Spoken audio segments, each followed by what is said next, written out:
Саламатсыңарбы, кымбат окуучулар. Бүгүнкү биздин сабактын темасы жаратылыш ресурстары жана экономикалык өнүгүү. Албетте баардыгыбыз жакшы билгендей, жакшы түшүнүп жаткандай, албетте экономикалык өнүгүү өлкө үчүн жаратылыш ресурстарынан түздөн-түз көз каранды. Анда эмесе ошол жаратылыш ресурстары жөнүндө бүгүнкү сабагыбыз. Алгач жаратылыш ресурстары жөнүндө түшүнүк алалы.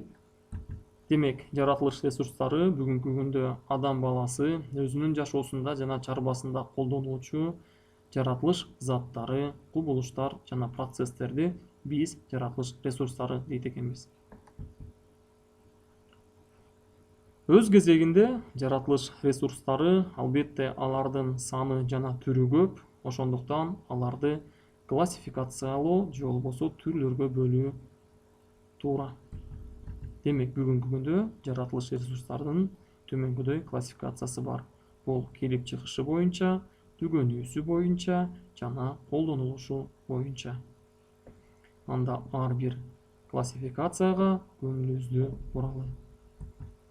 Демек, келип чыгышы боюнча бүгүнкү күндө минералдык ресурстар, башкача аталышы кен байлыктар. Бул ресурстарга токтолобуз, ага чейин айтып кетели. Демек, келип чыгышы боюнча минералдык, климаттык, суу ресурстары, жер, топурак ресурстары, биологиялык жана дүйнөлүк океан ресурстары. Демек,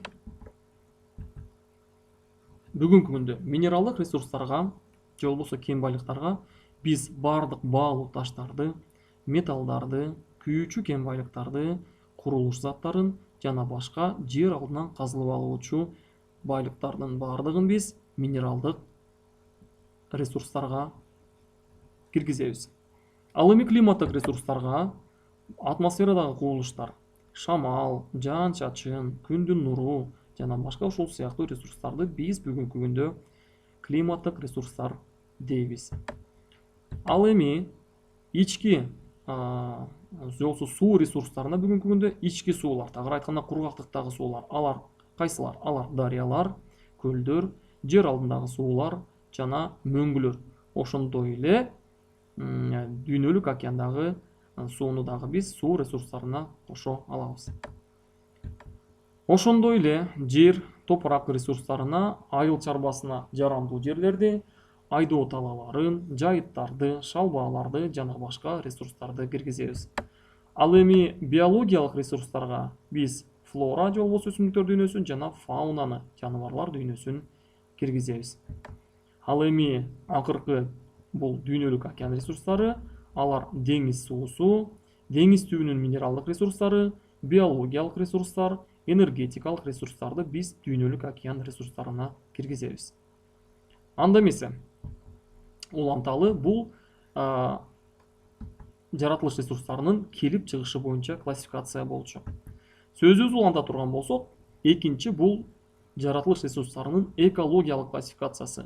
Бул бүгүнкү күндө өтө актуалдуу болуп эсептелет жана ал өз кезегинде эки чоң топко бөлүнөт. Бул биринчиси түгөнбөөчү, өзү ат айтып турган, бул ресурстардын бүгүнкү күндө запасы чексиз жана булардын түгөнү мөөнөтү так белгисиз. Аларга кайсылар кирет? Аларга биз сүрөттөрдөн көрүп тургандай, демек, дүйнөлүк океандын ресурстары, ага жер алдындагы энергия ресурстары, ошондой эле климаттык ресурстардын айрымдары кирет десек болот экен. Түгөнүүчү жаратылыш ресурстары өз кезегинде эки топко бөлүнөт. Бул калыбына келүүчү жана калыбына келбөөчү. Өзү ат айтып тургандай, калыбына келүүчү бул топурак, өсүмдүктөр жана жаныбарлар. Ал эми калыбына келбөөчү булар негизинен минералдык ресурстар, тагыраак айтканда кен байлыктар, жер алдынан казылып алынган.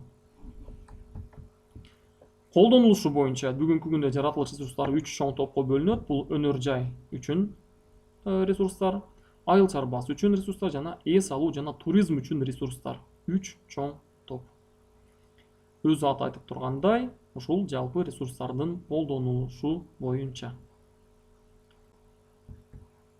Бүгүнкү күндө ресурс менен камсыз болуу түшүнүгүнө кайрылып келели. Демек, жаратылыш ресурстарынын жалпы көлөмүнүн жылыга иштетилип алынган ресурсуна болгон катышын биз ресурс менен камсыз болуу дейбиз.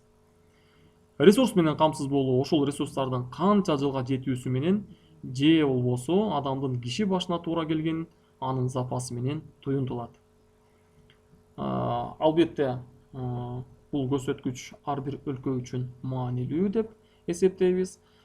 Себеп дегенде бул көрсөткүч боюнча биз өлкөнүн албетте экономикасына, адамдардын жакшы жашоосуна өзүнүн таасирин жогорку деңгээлде тийгизет деп ишенебиз. Демек, бүгүнкү сабагыбызды жыйынтыктай турган болсок, бул окуу китебиндеги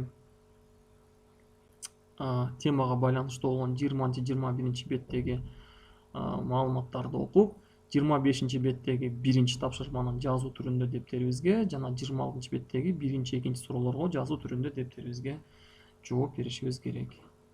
Кийинки сабактарыбызда жолукканча сак саламатта болуңуздар.